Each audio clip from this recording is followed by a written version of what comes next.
بل یہاں پر میں 3 وظیفے ایسے بتاؤں گا انشاءاللہ جو ٹاپ آف دا لسٹ 3 وظائف ہیں مصیبت اور پریشانی میں تکلیف دور کرنے کے لیے، سنت وظائف آپ صلی اللہ علیہ وسلم کی طرف سے تعلیم فرمائے ہوئے۔ ان میں سے پہلا وظیفہ یہی جس کا قرآن میں بھی ذکر آ گیا کہ جو ان الفاظ کے ساتھ ہمیں پکارے گا، اللہ تعالیٰ فرماتا ہے کذالک ننجی المؤمنین، ہم اہل ایمان کو بھی نجات دیں گے اس طریقے سے، صرف یونس کو نہیں، اہل ایمان کو بھی۔ چنانچہ اسی کانٹیکسٹ میں پہلا وظیفہ ہے یہ لا الہ الا انت سبحانک انی کنت من الظالمین کا۔ لیکن اس سے پہلے میں ایک امپورٹنٹ بات کروں دعا کے حوالے سے کہ دعا کی قبولیت کا ایک پروٹوکول بھی ہے۔ ویسے تو آپ مسئلہ 82 دیکھیں گے، اس میں نے اور باتیں بھی کی ہیں، ٹاپک دوسری طرف چلا جائے گا، لیکن انصاف ہے کہ میں اس چیز کو بھی ایڈریس کروں۔ جامعہ ترمذی میں صحیح سند کے ساتھ یہ حدیث موجود ہے، انٹرنیشنل نمبر کے مطابق 593 نمبر حدیث ہے، اور یہ حدیث مشکات میں آپ کو پہلی جلد میں درود شریف والے چیپٹر میں بھی مل جائے گی۔ اور مشکات کو میں نے ڈکلیئر کیا ہے مشکات از دا انسائکلوپیڈیا آف حدیث، یعنی آپ کو جتنی حدیثیں سکیٹرڈ فارم میں ملیں گی کتب ستہ اور اس سے بھی باہر 13 کتابوں میں، مشکات میں آپ کو مل جائیں گی۔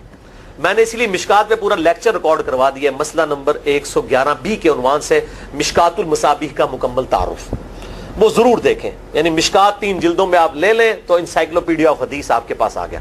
6294 احادیث ہیں، اور اس میں چونکہ احادیث کی تکرار نہیں ہے تو کتب ستہ اس کے علاوہ بھی 12-13 کتابیں جو ہیں اس میں کور ہیں، اس میں بھی یہ حدیث موجود ہے۔ جامعہ ترمذی میں انٹرنیشنل نمبر کے مطابق 593 نمبر۔ سیدنا عبداللہ ابن مسعود رضی اللہ تعالیٰ عنہ کہتے ہیں کہ ایک دفعہ میں آپ صلی اللہ علیہ وسلم کی موجودگی میں نماز پڑھ رہا تھا، اور سیدنا ابو بکر اور عمر رضی اللہ تعالی عنہما وعلیہم السلام وہ بھی وہاں پہ موجود تھے۔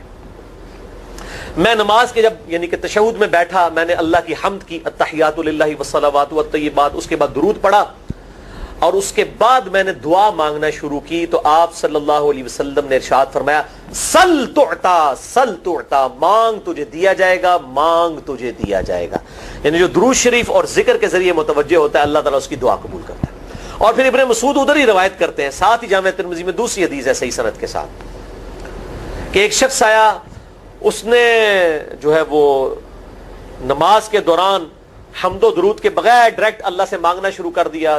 تو جب وہ فارغ ہوا آپ صلی اللہ علیہ وسلم نے اسے بلا کر کہا کہ سائل تو نے مانگنے میں جلدی کی، تجھے چاہیے کہ جب دعا مانگنے لگے پہلے اللہ کی حمد بیان کر، پھر مجھ پر درود پڑھ، اور پھر اللہ کی طرف متوجہ ہو۔ اور اس حدیث میں آتا ہے کہ ایک اور شخص آیا، یعنی ابن مسعود وہ خود تھے، اور اس نے اللہ کی حمد اور درود کے ذریعے دعا مانگی تو آپ صلی اللہ علیہ وسلم فرمایا سل تعطا، مانگ تجھے دیا جائے گا، مانگ تجھے دیا جائے گا۔ درود شریف پہ میں الگ سے بھی لیکچر دے چکا ہوں، مسئلہ نمبر 56 کے عنوان سے 2 گھنٹے کی گفتگو ہے۔ درود شریف کے صحیح فضائل اور صحیح احکام و مسائل بڑی ڈیٹیل کے ساتھ ہر اینگل سے درود شریف کے حوالے سے آپ کو وہ سمجھ لیں کہ انسائکلوپیڈیا ہے وہ لیکچر، مسئلہ نمبر 56 اہل سنت پاک.com پہ۔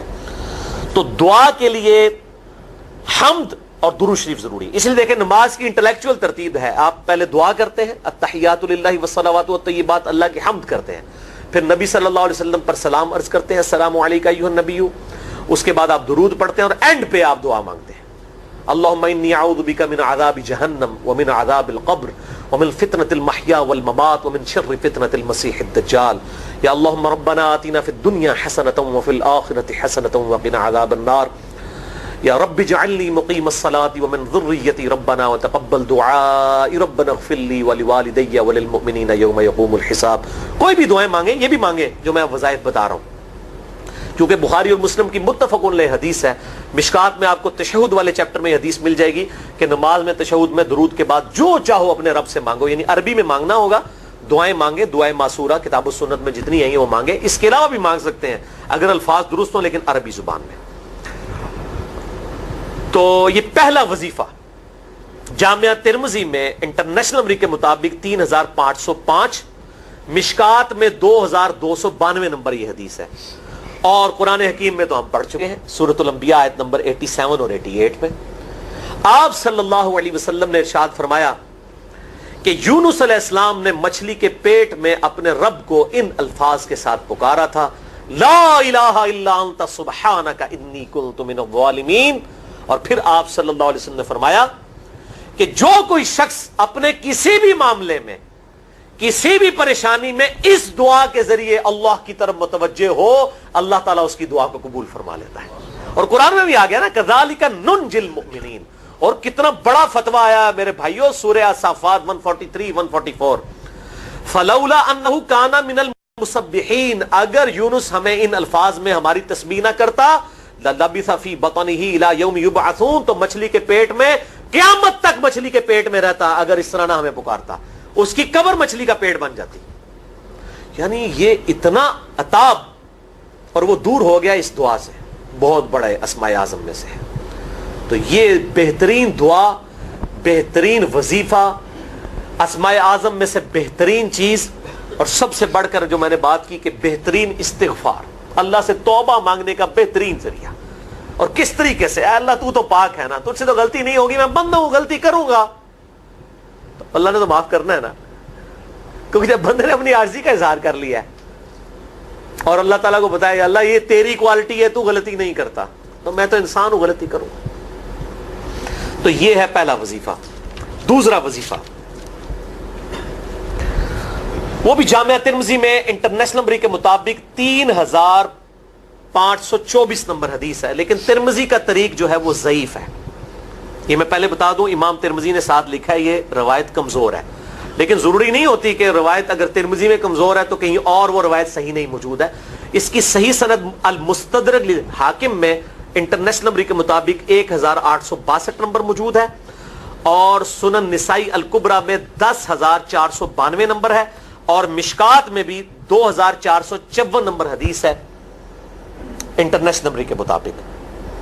تو صحیح سند المستدرک للحاکم اور سنن نسائی الکبریٰ کے اندر موجود ہے. اور وہ وظیفہ ہے انس ابن مالک کہتے ہیں اور سعد ابن ابی وقاص کہتے ہیں رضی اللہ تعالی عنہما وعلیہم السلام, کہ آپ صلی اللہ علیہ وسلم کو جب کبھی کوئی تکلیف یا پریشانی پہنچتی تو آپ صلی اللہ علیہ وآلہ وسلم ہمیشہ ان الفاظ میں اپنے رب کو پکارا کرتے ہیں, یا حی یا قیوم برحمتک استغیث, اے خود سے زندہ ہر چیز کو تھامنے والے, میں تیری رحمت کے ساتھ تیری مدد کا سوال کرتا ہوں.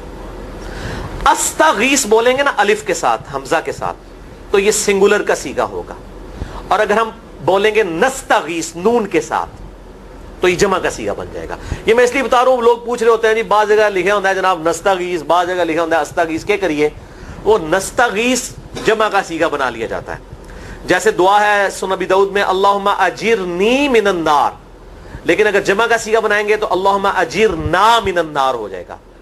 اس طریقے سے دعائے قنوت کے الفاظ ہیں اللہم اہدنی فی من ہدیت, تو جمع کا صیغہ ہوگا اللہم اہدنا فی من ہدیت. یہاں پر بھی ہے یا حی یا قیوم برحمتک استغیث سنگولر کا صیغہ, اور نستغیث پلورل کا صیغہ جمع کا صیغہ. کتنی بہترین دعا ہے, اے خود سے زندہ ہر چیز کو تھامنے والے, میں تیری رحمت کے ساتھ تیری مدد کا سوال کرتا ہوں. تو یہ بھی اسماء اعظم میں سے ہے. سنن نسائی الکبریٰ کے اندر صحیح سند کے ساتھ 10492 اور المستدرک للحاکم میں 1862 نمبر. اب یہاں پہ میں ایک ضمناً بات بتا دوں سنن نسائی الکبریٰ کے بارے میں, چونکہ اکثر لوگ پوچھتے ہیں. میرے بھائیو, ایک سنن نسائی وہ ہے جو کتب ستہ میں ہم پڑھتے ہیں, اس میں یہ کتاب لکھی ہے امام احمد بن شعیب نسائی رحمہ اللہ تعالی المتوفی 303 ہجری. کتب ستہ میں یہ ویسے 5ویں نمبر پہ گنی جاتی ہے, لیکن بخاری اور مسلم کے بعد دنیا میں سب سے صحیح ترین کتاب سنن نسائی ہے. سب سے کم ضعیف حدیثیں اس کے اندر ہیں. بخاری مسلم کے بعد تیسرا نمبر اس کتاب کا ہے. دنیا کی کوئی حدیث کی کتاب بخاری مسلم کے بعد صحیح نہیں ہے جتنی سنن نسائی ہے. سنن نسائی جو ہمارے پاس کتب ستہ میں ہے نا, اس میں ہے 5761 احادیث انٹرنیشنل نمبر کے مطابق, اور یہ ساری انٹرنیشنل کتابیں عربی میں, انگلش میں اور اردو میں ہماری ویب سائٹ اہل سنت پاک.com پہ فری اس کا PDF موجود ہے, آپ ڈاؤن لوڈ کر سکتے ہیں. 5761 احادیث ہیں اس سنن نسائی میں جو ہمارے پاس ہے. اسے ویسے ٹیکنیکل لینگویج میں کہا جاتا ہے سنن نسائی الصغریٰ, چھوٹی سنن نسائی, کیونکہ امام نسائی نے یہ کتاب نہیں لکھی تھی. امام نسائی نے کتاب لکھی تھی سنن نسائی الکبریٰ, بڑی سنن نسائی، اور اس میں حدیث ہیں انٹرنیشنل نمبر کے مطابق 11,770، بخاری مسلم سے بھی زیادہ حدیث ہیں اس میں. لیکن یہ امام نسائی کے ایک شاگرد تھے امام ابن السنی، انہوں نے اس کو مختصر کر کے نا چھوٹی کتاب بنا دیا، اور اب پبلک میں یہی چھوٹی کتاب مشہور ہے. اس کی وجہ سے جب ہم سنن نسائی الکبریٰ کا آپ مشکات میں دیکھیں گے نا تو وہ فرق نہیں کرتے ہیں. جب وہ سنن نسائی کا حوالہ دیتے ہیں نا تو آپ کو نسائی میں وہ ملے گا بھی نہیں، وہ الکبریٰ میں ہوتا ہے، کیونکہ وہ اس تفریق کو مانتے نہیں، وہ تو سنن نسائی الکبریٰ کو سنن نسائی مانتے ہیں. جبکہ ہماری پبلک جو ہے وہ سنن نسائی، وہ میں اب حوالہ دے رہا ہوتا ہوں کہ جی سنن نسائی الکبریٰ میں 9,928 نمبر حدیث ہے کہ جو آیت الکرسی پڑھ لے فوراً بعد کسی بھی نماز کے فرض کے فوراً بعد تو مرتے ہی جنت میں داخل ہوگا. تو لوگ کہتے ہیں جناب نسائی تے حدیث ہیں جناب 5,761 نے، تسی 9,928 کی تمہیں دس دیو. تو میں ساتھ حالانکہ بول رہا ہوتا ہوں سنن نسائی الکبریٰ، میں نے کبھی اس کے بغیر نہیں بولا.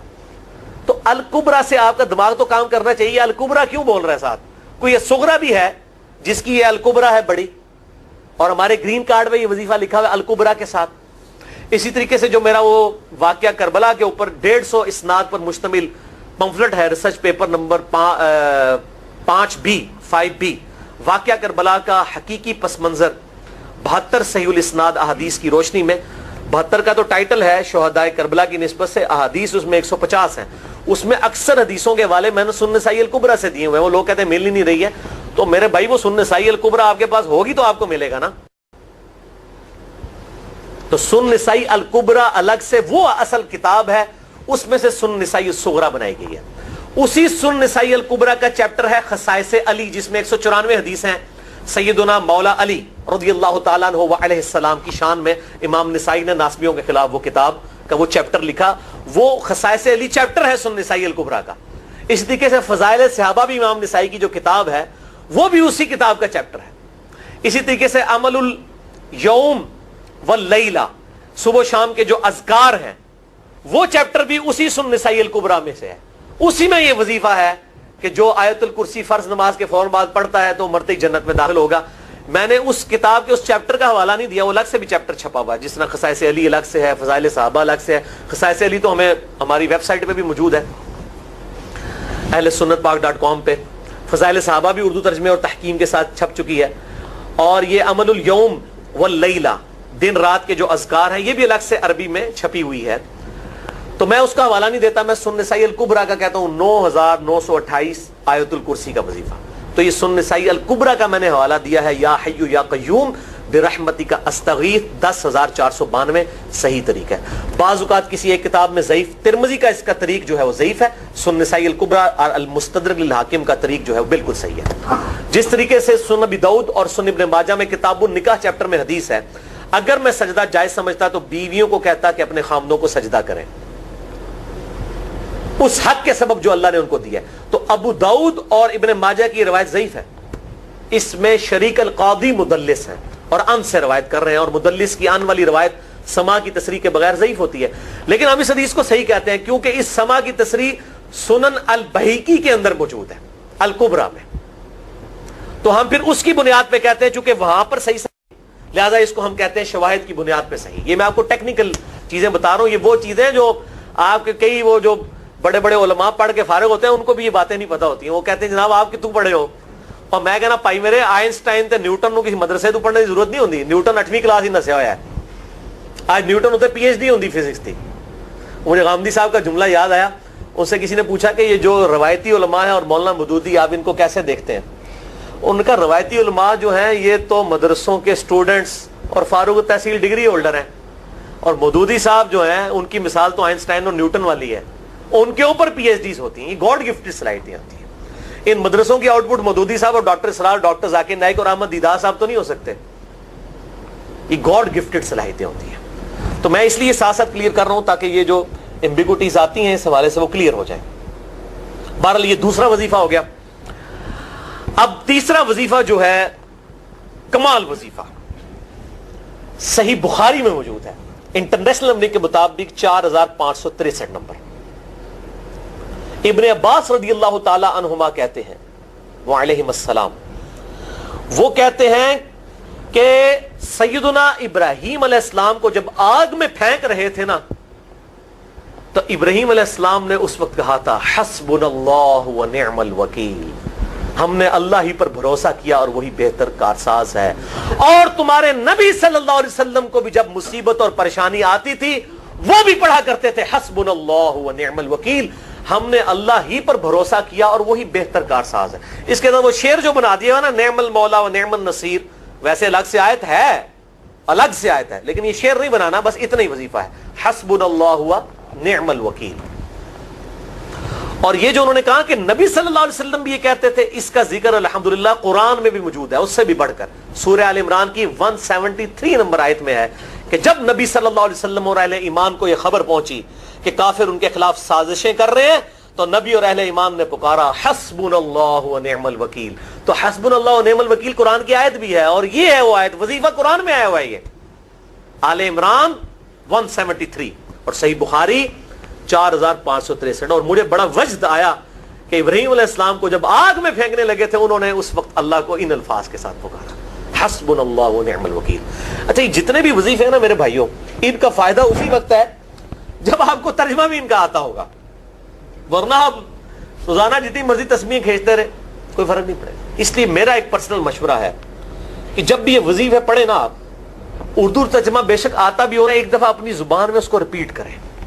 یعنی آپ پڑھیں حسبنا اللہ و نعم الوکیل، میں نے اللہ ہی پر بھروسہ کیا اور وہی بہتر کارساز ہے.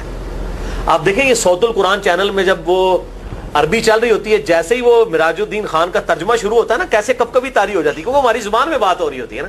ابھی تو نہیں قیام اللیل میں رو رہے ہوتے، ان کی زبان میں بات ہو رہی ہوتی ہے، اپنی زبان کا اثر ہوتا ہے. اسی طریقے سے آپ لا الہ الا انت سبحانک انی کنت من الظالمین، یا حسبنا اللہ و نعم الوکیل، یا حی یا قیوم برحمتک استغیث، جو بھی وظیفے پڑھیں نا، ایک دفعہ ان وظیفوں کو جب آپ الگ سے دعا مانگ رہے ہوں اس وقت اس کو آپ اپنی زبان میں بھی دہرائیں. اور اس کے لیے کوئی تسبیح نہیں کھینچنے کی ضرورت کہ آپ نے اتنے 100 دفعہ پڑھنا ہے. تسبیح تو ویسے ٹھیک ہے، وہ آپ استعمال کر سکتے ہیں، لیکن آپ چلتے پھرتے اٹھتے بیٹھتے ہر وقت جس حالت میں بھی، اور صحیح مسلم میں حدیث ہے کہ یہ جو وظائف ہیں ان کے لیے تو کوئی وضو بھی کیا غسل بھی پروٹوکول نہیں ہے. ام عائشہ کہتی ہیں نبی صلی اللہ علیہ وسلم حالت جنابت میں بھی اللہ کو یاد کر لیا کرتے تھے. صحیح مسلم میں حدیث موجود ہے، جنابت والے چیپٹر میں ہر حال میں اللہ کو یاد کرتے تھے. اور جو قرآن میں بھی دعائیں یا اذکار آئی ہیں نا، جب آپ حالت جنابت میں بھی اس کو کریں گے نا تو اس پہ قرآن کا حکم نہیں لگے گا. تو جامعہ ترمذی اور ابو داؤد میں جو حدیث ہے کہ حضرت علی کہتے ہیں نبی صلی اللہ علیہ وسلم کو حالت جنابت کے علاوہ کوئی اور حالت قرآن پڑھنے سے مانے نہیں ہوتی تھی، تو اس سے مراد قرآن کی تلاوت ہے. اگر قرآن کی دعائیں جیسے ہیں بسم اللہ الرحمن الرحیم، یہ بھی تو قرآن ہے، سبحان اللہ بھی تو قرآن ہے، الحمدللہ بھی تو، یہ اذکار جو ہے نا، جب آپ اذکار کی نیت سے پڑھ ہوں گے پھر یہ قرآن نہیں شمار ہوں گے، ذکر شمار ہوں گے.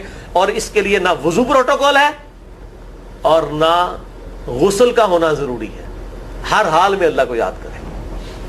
تو یونس علیہ السلام نے کتنے یاد کیتا ہے؟ فی الظلمات، مچھلی کے پیٹ میں، جہاں نہ کوئی اگربتی تھی اور تعفن پھیلا ہوا تھا اور اندھیرا ہی اندھیرا تھا. یہاں پہ وہ جناب کس طرح وہ روشن کرتے ہیں، پھر 1.25 دفعہ پڑھواتے ہیں. یعنی میں بتا رہا ہوں آدھا سچ بڑا خطرناک ہوتا ہے. یعنی آیت کریمہ کی اصلیت تو موجود ہے کتاب و سنت میں، لیکن آدھا جو سچ جھوٹ ساتھ ملا لیا نا، اس کی وجہ سے سارا بیڑا غرق کر دیا ہوا. اور بجائے یہ کہ لوگوں کو یہ وظیفہ بتایا جائے کہ اٹھتے بیٹھتے چلتے پھرتے اللہ کو ان الفاظ میں یاد کریں، اس کو انہوں نے کوئی اور ہی رنگ دے دیا ہوا ہے اور اس کو 1.25 دفعہ ختم اور پتہ نہیں کیا کچھ بنا دیا ہوا ہے. تو یہ 3 وظائف تھے بڑے اہم اس حوالے سے، اور میں نے اس کو ضروری سمجھا کہ میں یہ ضرور بتا دوں تاکہ لوگ اس پہ ایجوکیٹ ہوں، ان وظائف کو کریں. اور مسئلہ نمبر 82 میرا الگ سے میرے بھائیوں ریکارڈ ہے. مسئلہ نمبر 82 اسماء اعظم اور دعا کی قبولیت سے متعلق جتنی بھی چیزیں ہیں میں نے اس میں بڑی ڈیٹیل کے ساتھ الحمدللہ کئی اور وظائف بھی بتائے ہیں، لیکن اب وہ اتنے وظائف کوئی جمع کرنے کی ضرورت نہیں ہے. موٹے موٹے 3 وظیفے جو بتا دیے، انہی کو اگر کوئی لے لے اپنی دعاؤں میں، انہی وظائف کو کرے تو اللہ تبارک و تعالی ہر معاملے میں جو ہے وہ انشاءاللہ تعالی کفایت فرمانے والا ہے. 2009 کو جس میں نے اہل حدیث کی غلطیاں پوائنٹ آؤٹ کی شیخ زبیر صاحب کی زبانی، اور یہ میری ویڈیو منظر عام پہ آئی، لاکھوں لوگوں نے دیکھی ہے، اس کی وجہ سے اہل حدیث علماء شیخ زبیر صاحب کے بھی خلاف ہو گئے، میرے بھی خلاف ہو گئے. کل میں اپنی کلیریفیکیشن پہ بڑا ڈیٹیل لیکچر دے چکا ہوں، مسئلہ نمبر 124 ABCD، جسے شوق ہو اس میں نے یہ ساری سٹوری سنائی ہے. پر میں مطلب اہل حدیث سے ایز اے مکتبہ فکر بڑا متنفر ہوا. 2008 کے اندر ہی میں متنفر ایز اے مکتبہ فکر ہو چکا تھا، اور میں نے اس وقت یہ تہیہ کر لیا کہ میں نے اگر دعوت حق کی آواز بلند کی تو میں انشاءاللہ نیوٹرل پلیٹ فارم سے کروں گا، بغیر کسی فرقے کے، نیوٹرل پلیٹ فارم سے. اور یہی وجہ ہے کہ میری پہلے دن سے لے کے آج تک جتنی ویڈیوز ریکارڈڈ ہیں 2009 میں ریکارڈ ہونی شروع ہوئی ہیں پراپرلی تو 2010 اکتوبر میں. کبھی بھی آپ کو فرقہ واریت والا معاملہ وہاں پہ نظر نہیں آئے گا کہ میں نے کسی ایک فرقے کو کہ میں اس کی دعوت پیش کر رہا ہوں، کیونکہ اس ریکارڈنگ سے پہلے ہی میں الحمدللہ فرقوں کو 3 طلاقیں دے کے 4 تکبیریں پڑھ کے دفنا کے مسلمان ہو چکا ہوا تھا الحمدللہ. تو بہرحال اس میں مجھے آئیڈیا ہوا کہ اہل حدیث مکتبہ فکر میں بھی اکثریت جو ہے وہ اپنے علماء کے پیچھے ہیں، اور جو عوام الناس جو ریورٹ ہو کے آئی ہے بریلوی دیوبندی یا اہل تشیع سے وہ کافی حد تک نیوٹرل ہے. تو بہرحال میں آج بھی ببانگے دول کہتا ہوں کہ آج بھی مجھ سے کوئی پوچھتا ہے آپ نے سوال کیا تو میں الحمدللہ ببانگے دول کہتا ہوں کہ میں جتنے بھی مکاتبے فکر ہیں اہل سنت کے آف شوٹس ہوں یا اہل تشیع کے آف شوٹس ہوں، حنفی شافعی مالکی حنبلی اثنا عشری ہوں زیدیاں ہوں اہل حدیث، میں سب سے بہتر حق کے اہل حدیث کے منہج کو سمجھتا ہوں، مسلک اہل حدیث کو نہیں، منہج اہل حدیث کو، یعنی کتاب و سنت اور اجماع کو حجت ماننا. باقی جو اختلاف رائے ہے وہ اپنی جگہ رہتا ہے، ان سے صحیح الاسناد حدیث کی روشنی میں. بہرحال میں لیکن باقیوں کی میں تکفیر نہیں کرتا، باقیوں پہ کفر و شرک کے فتوے نہیں لگاتا، گستاخ رسول کے فتوے نہیں لگاتا. بہرحال جو گستاخیاں واضح ہیں وہ میں پوائنٹ آؤٹ کرتا ہوں. 2008 کے اندر ہی پھر میں نے اہل تشیع کے ایک نیوٹرل عالم جنہوں نے وہ کتاب پاکستان کے دینی مسالک لکھی ہے، ثاقب اکبر صاحب وہ جانتے ہیں، البصیرہ والی، ہاں البصیرہ، انہوں نے یعنی ایک اکیڈمی قائم کی ہوئی ہے. میں نے ان کے لیکچرز بھی سننے شروع کیے، لیکن وہ بھی مطلب ایک وہ آپ سمجھ لیں اہل تشیع کے طارق جمیل صاحب ہیں، جیسے سنیوں کے طارق جمیل صاحب ہیں، میٹھی میٹھی اخلاقی باتیں، تو یہی ہے مطلب کوئی اختلافی موضوعات میں بات نہیں کرتے. لیکن ان کے قریب ہونے کا مجھے یہ فائدہ ہوا کہ مجھے اہل تشیع کے کلچر کو قریب سے دیکھنے کا موقع ملا، یہ کیسے سوچتے ہیں. ان کے ساتھ چونکہ سارے بڑے بڑے علماء رابطے میں ہوتے تھے، بلکہ اہل سنت کے بھی بڑے بڑے علماء، یہ جو ملی یکجہتی کونسل ہے جب قاضی حسین صاحب اس کو سمجھ لیں ایک لیڈ کر رہے تھے، اس زمانے سے وہ ان کے ساتھ ہیں، تو وہ کافی نیوٹرل ماشاءاللہ پرسنالٹی ہے ان کی، اب بھی ان سے رابطہ ہے، اور وہ یعنی موحد ہیں، توحید کا عقیدہ ان کا بڑا راسخ ہے. انہی کے ریفرنس سے شجاع عباس صاحب کے ساتھ بھی تعارف ہوا جی، اور اس طریقے سے مطلب اسٹڈی کرنی شروع کی. بہرحال خیر 2008 بھی اسی میں گزر گیا. 2009 میں نے کچھ لیکچرز ریکارڈ کرائے، کرتے کرتے 2010 اکتوبر میں نے پراپر قرآن کلاسز ریکارڈ کروانی شروع کی، اور 2010-11 ہی میں یہ یوٹیوب پہ اپلوڈ ہوئی، اور پھر لیکچرز آنا شروع ہوئے. یہ پورا سفر ہے. اب میں جس جگہ پہ پہنچا ہوں شاہ جی وہ یہی ہے کہ میں بریلوی دیوبندی اہل حدیث اہل تشیع اثنا عشری ہوں چاہے زیدیاں ہوں، اسی طریقے سے حنفی شافعی مالکی حنبلی، سب کو الحمدللہ اپنا مسلمان بھائی سمجھتا ہوں، دلی محبت کرتا ہوں، اختلاف رائے رکھتا ہوں، اسلام سے کسی کو نہیں نکالتا، سوائے اہل سنت کا جو آف شوٹ ہے قادیانی اور اہل تشیع کا آف شوٹ جو ہے نصیریہ. ان 2 فرقوں کے علاوہ میں تمام مکاتب فکر کو مسلمان سمجھتا ہوں. اور یہ ہو سکتا ہے بعض لوگوں کو بات بری لگے کہ اہل سنت کا آف شوٹ قادیانیت، کیونکہ قادیانیت فرقہ جو ہے وہ اہل سنت ہی میں سے نکلا ہوا ہے جی، اس لیے میں آف شوٹ کہہ رہا ہوں، اور اس پہ اہل سنت پہ کوئی قدغن نہیں لگائی جا سکتی، وہ ان کو اسلام سے خارج کر چکے ہیں. اس طریقے سے اہل تشیع بھی نصیریہ کو جو سیدنا علی کے لیے الوہیت کا عقیدہ رکھتے ہیں وہ اسلام سے نکال چکے ہیں. تو یہ شاہ جی ایک مختصر. اچھا علی بھائی اس میں تھوڑی سی کنٹرڈکشن آ گئی، تو میں آپ کے بارے میں بڑی اسٹڈی کر آئی ہوں کہ ایسے نہیں آگے آپ سے کویشچن آنسر کرنے.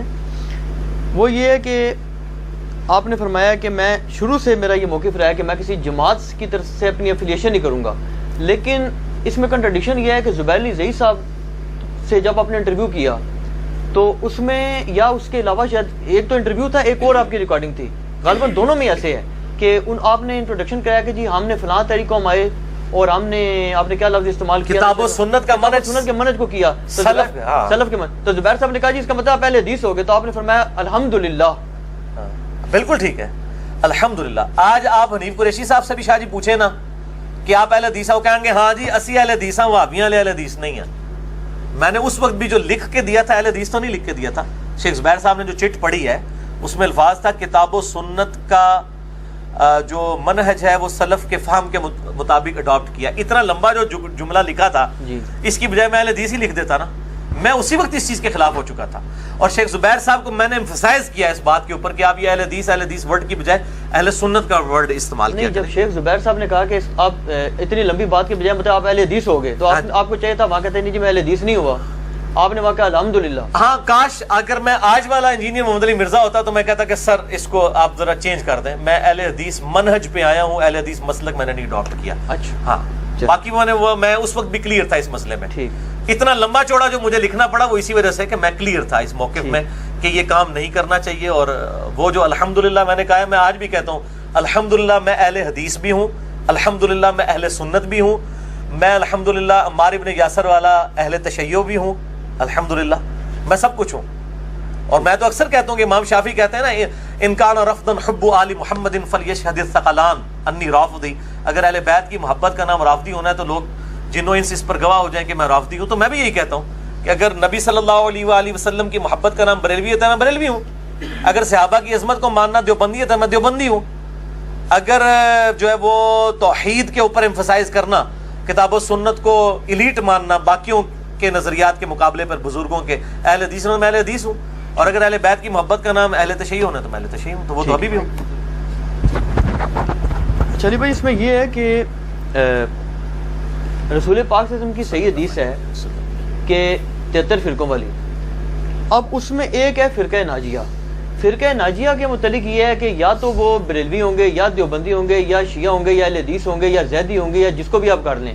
یہ نہیں ہو سکتا کہ صرف آپ ہوں یا آپ کے ہمارے جیسے فالوور ہو جائیں یا مفتی اسحاق صاحب ہو جائیں یا ان کے فالوور ہو جائیں. ٹھیک ہے. اور یہ بھی نہیں ہو سکتا کہ 1400 سال تک کوئی فرقہ ناجیہ گزرا ہی نہیں. اس کا کیا جواب دیں گے آپ کو؟ یہ اس کا جواب تو تب میں دوں نا جب میرے بھائی میں اپنے علاوہ باقیوں کو کافر کہہ رہا ہوں. یہ تو ان سے پوچھے نا جو فرقہ ناجیہ کے چکر میں اپنے علاوہ سب کو باہر نکالے پڑے ہوئے ہیں, یہ تو ان سے پوچھے نا. میں تو الحمدللہ فرقہ ناجیہ اس اعتبار سے ان سب لوگوں کو سمجھتا ہوں جو اپنے آپ کو مسلمان سمجھتے ہیں اور وہ خود اپنے آپ کو کافر نہیں کہتے ہیں, اسلام سے نکالنا نہیں چاہ رہے ہیں, کتاب و سنت کی تعلیمات کو لے کے چل رہے ہیں, چاہے وہ کسی بھی مکتب فکر سے ہیں. ہم کب کہہ رہے ہیں کہ ہمارے سے پہلے سارے کافر گزرے ہیں؟ ہم تو ساروں کو, ہمارا تو جھگڑا یہ ہے کہ باقی جو فرقہ ناجی ہیں یہ پہلے خود, تو میں ان سے اکثر کہتا ہوں کہ آپ پہلے آپس میں میچ کو کھیلیں, آپ میں سے جو فائنل جیت دے اس کا میچ بھی میرے ساتھ ڈلوا لیں. کیا بریلوی دیوبندی اہل حدیث شیعہ اور باقی مکاتب فکر یہ آپس میں میچ کھیل کے کوئی ایک ناجیہ فرقہ ڈیفائن کر چکے ہیں؟ وہ اپنے علاوہ سب کوئی کافر سمجھتے ہیں, سب کوئی گستاخ رسول مشرک سمجھتے ہیں اور دوست کی فرقہ سمجھتے ہیں. وہ تو دوسروں کو جب دوست کی فرقہ کہہ رہے ہیں تو اب مجھ سے کیوں ڈیمانڈ کر رہے ہیں؟ وہ تو آپس میں ایک دوسرے کو دوست کی کہہ رہے ہیں, پہلے آپس میں فیصلہ کر لیں. میں تو ان ساروں کو انشاءاللہ تعالی جنتی مانتا ہوں اس حوالے سے کہ ان میں جو جو صحیح لوگ ہیں انشاءاللہ جنت تک جائیں گے, اور جو جو لوگ فرقہ واریت پھیلا رہے ہیں انشاءاللہ تعالی ان کی پھینٹی لگے گی. باقی جو 73 فرقوں والی حدیث اتنا آسان نہیں ہے اس کو فٹ کرنا, خود ان لوگوں نے ایک دوسرے کے اوپر فٹ کیا, اور پھر حنفی شافعی مالکی حنبلی اختلافات کو یہ فروئی کہتے ہیں. دوسری جانب تو انہوں نے خانہ کعبے میں 4 مسلے ڈالے ہوئے تھے.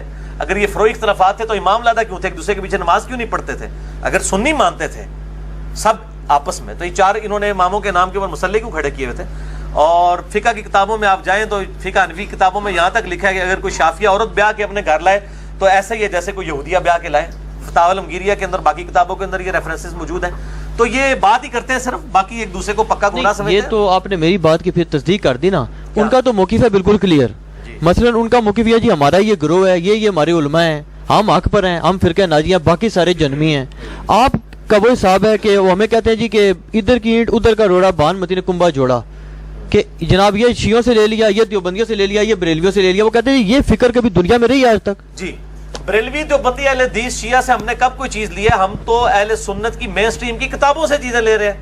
اگر امام بخاری امام مسلم کی کتابوں سے ہم کو ریفرنس آپ کو پیش کرتے ہیں تو یہ اگر آپ اس روڑے کو آپ سمجھتے ہیں کہ یہ کوئی رانگ نمبر ہے تو آپ امام بخاری امام مسلم کو رانگ نمبر کہیں نا, مجھے تو نہ کہیں. ہم تو اسی لیے کہتے ہیں پھر یہ ٹنی ہے. انہوں نے اپنی اپنی مطلب کی بخاری مسلم لی ہوئی تھی, ہم نے ساری کمبائنڈ فارم میں ایک جگہ کر دی. اگر میری کوئی ذاتی کتاب ہوتی, میں اپنی سند کوئی پہنچا رہا ہوتا نبی علیہ السلام تک, تو آپ ضرور اعتراض کرتے.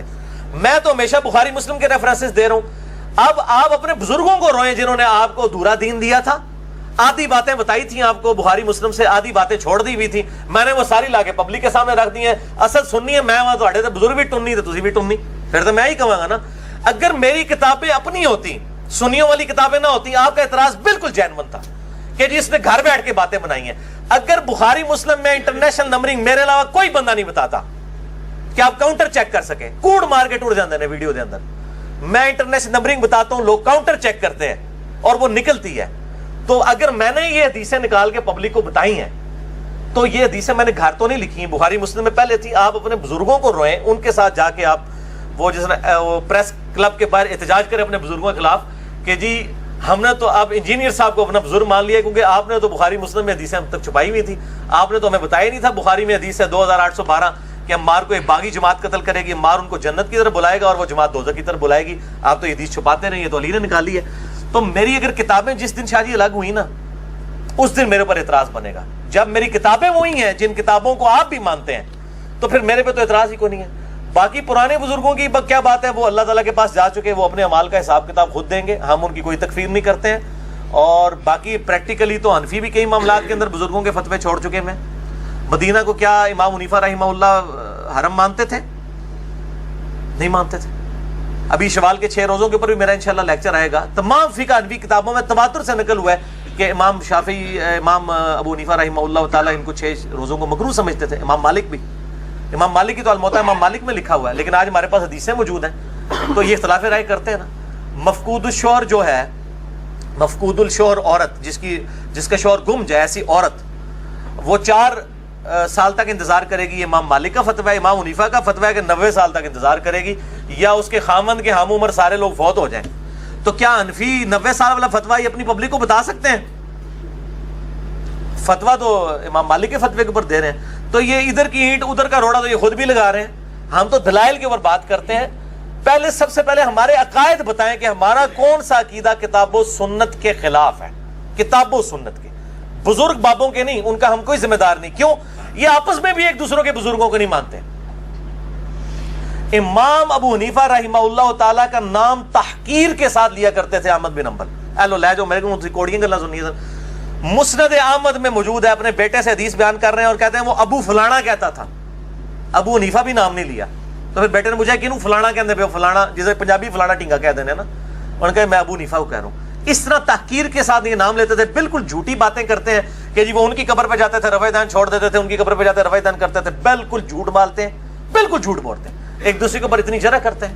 میں جرح کے اوپر پورے لیکچر دے سکتا ہوں کہ انہوں نے ایک دوسرے کو پوڑ کے رکھا ہوا ہے. تو پھر یہ جب آپس میں ایک دوسرے کے ساتھ یہ کچھ کرتے رہے ہیں تو ہم سے کوئی ایکسپیکٹ کرتے ہیں؟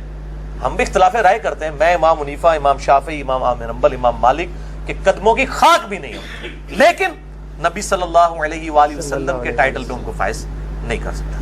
جی اچھا جی، علی بھائی آپ نے یہ ذکر کیا جو امام شافعی کا قول ہے، یہ جو اشعار ہے، یہ پبلک سوال نہیں ہے. میں سمجھ گیا ہوں آپ کی بات. ہاں، اس کو چھوڑ دیں آپ. یہ پبلک سوال نہیں ہے. اچھا ہاں، یہ تواتر کے ساتھ نقل ہوئی نہیں چیز. ہاں چھوڑ بالکل دیں اس کو. بالکل. اور دوسرا یہ کویسچن ہے کہ جو جتنے بھی فرقے ہیں، جس طرح سے علی نقوی بھائی نے یہ کہا کہ وہ اپنے آپ کو فرقہ ناجیہ سمجھ کے پروموٹ کرتے ہیں پبلک میں بھی جتنے بھی ہیں.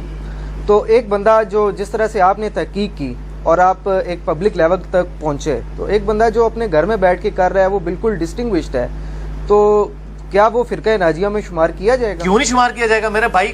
اگر وہ قرآن حکیم پڑھتا ہے، خواہ اپنے مکتبہ فکر کا پڑھ لے، بریلوی ہے تو بریلویوں کا پڑھ لے، دیوبندی ہے دیوبندیوں کا پڑھ لے، شیعہ ہے شیعوں کا پڑھ لے، اہل حدیث ہے اہل حدیثوں کا پڑھ لے، اس کے بعد اپنے عقیدوں کو ان کے مطابق کر لے، تو وہ فرقہ ناجیہ میں شامل ہے. اگر یعنی قرآن کا پہلا صفحہ کہہ رہا ہے ایاک نعبد و ایاک نستعین، اس کا ترجمہ بریلویوں نے بھی وہی کیا ہے، اہل حدیث نے بھی وہی کیا ہے، دیوبند نے بھی وہی کیا ہے. کسی نے شیطان سے مدد نہیں مانگی ہوئی ہے، نہ کسی نے اس میں ترجمے میں لکھا ہے کہ ہم یا علی مدد یا شیخ عبد القادر جیلانی مدد بھی کہتے ہیں. تو سب کے سب مان ہی رہے ہیں نا، تو اس کے اوپر عمل کریں، اس میں کوئی مسئلہ نہیں ہے. لیکن وہ ترجمہ اپنا پڑھیں. اور یہ جو کہتے ہیں نا جی وہ ترجمے اپنے اپنے لوگوں نے کیا، ہم کہتے ہیں آپ اپنا ہی پڑھ لیں، چھوڑ دیں باقیوں کو. جی شاہ جی. اچھا علی بھائی، ایک سیدھا سا جواب دینا آپ نے بات کا، کوئی لمبی چوڑی سوال نہیں ہے. ہمیں بھی لوگ ایسی بات کرتے ہیں پھر چپ ہو جاتے ہیں ہم. آپ یہ بتائیں کہ آپ مجتہد ہیں یا نہیں ہیں؟ اور شاہ جی تسی میرے وکیل کیوں بنے ہوئے ہو؟ مجھے یہ نہیں سمجھ آتی. نہیں، آج تو آپ عدالت میں ہیں نا، پھر عوام کی عدالت میں. ٹھیک ہے ٹھیک ہے، عوام کی عدالت میں آپ مجتہد ہیں یا نہیں؟ ادھر لگا رہے ہیں، آپ کی بات بہت زیادہ اونچی ہو جائے گی. اوپر والے پورشن میں اوپر لگائیں ادھر. لیکن آپ جو بات چیت کر رہے ہیں یہ سارا اجتہاد ہے. جی ہاں، دیکھیں اگر میں نے کوئی تنظیم کھڑا کی ہے، کوئی فرقہ کھڑا کیا ہے، میں کوئی چندہ باکس آپ کے حوالے کر رہا ہوں یا آپ کو چندے کی کوئی میں لسٹ دے رہا ہوں کہ آپ میرے نام کے اوپر یہ چیزیں اکٹھی کریں، پھر تو آپ ضرور کریں. ہم کب کہہ رہے ہیں کہ آپ ہمیں فالو کریں؟ ہم تو مسلمانوں کی مسجد میں ہی نماز پڑھتے ہیں. میری 2 نمازیں جو ہیں بریلویوں کی مسجد میں، دیوبندیوں کی مسجد میں ہوتی ہیں جو میرے گھر کے قریب ہے، اور 3 نمازیں میری اہل حدیث کی مسجد میں ہوتی ہیں، کبھی بریلویوں کی مسجد میں بھی ہو جاتی ہے. تو مختلف، میں شیعہ کی مسجد میں بھی چلا جاتا ہوں کبھی کبھار مجھے موقع ملے. تو میں تو سارے مسلمانوں کی مسجدوں میں ان کے اماموں کے پیچھے نماز پڑھ رہا ہوں. تو مجھے کس چیز کا میرے پر غصہ نکالا جا رہا ہے کہ جی آپ مجتہد ہیں، یہ ہیں وہ ہیں؟ ہم بھائی ادنا سے ایک دین کے خادم ہیں، ہم یہ چاہتے ہیں کہ جو یہ سوئی ہوئی عوام ہے جو اپنے علماء کی تحقیقات سے ہی ناواقف ہے، اپنے علماء کی تحقیقی وہ پڑھ لے. ٹھیک ہے. یعنی احمد بریلوی صاحب کا ترجمہ کو پڑھ لے اور وہ دیکھے کیا یہ وہی توحید ہے جو احمد بریلوی صاحب کے ترجمے میں لکھی ہوئی ہے کہ جو بریلویوں کے اندر رائج ہے، یا سید فرمان علی شاہ صاحب نے جو ترجمہ لکھا ہے اہل تشیع کا، اس میں توحید وہی ہے جو وہ پریزنٹ کر رہے ہیں ایز اے مکتبہ فکر. تو ہم کبھی یہ دعویٰ نہیں کرتے ہم مجتہد ہیں. ہم تو دین کے، میں وہ غامدی سے والی بات کروں گا کہ ہم طالب علم ہیں، دین کے طالب علم ہیں. ماں کی گود سے لے کے قبر تک انسان سیکھتا رہتا ہے. تو ہم تو لوگوں کو ایجوکیٹ کر رہے ہیں کہ علماء کو ہی پڑھیں، علماء کی تحقیقات کو پڑھیں. میں نے کبھی آج تک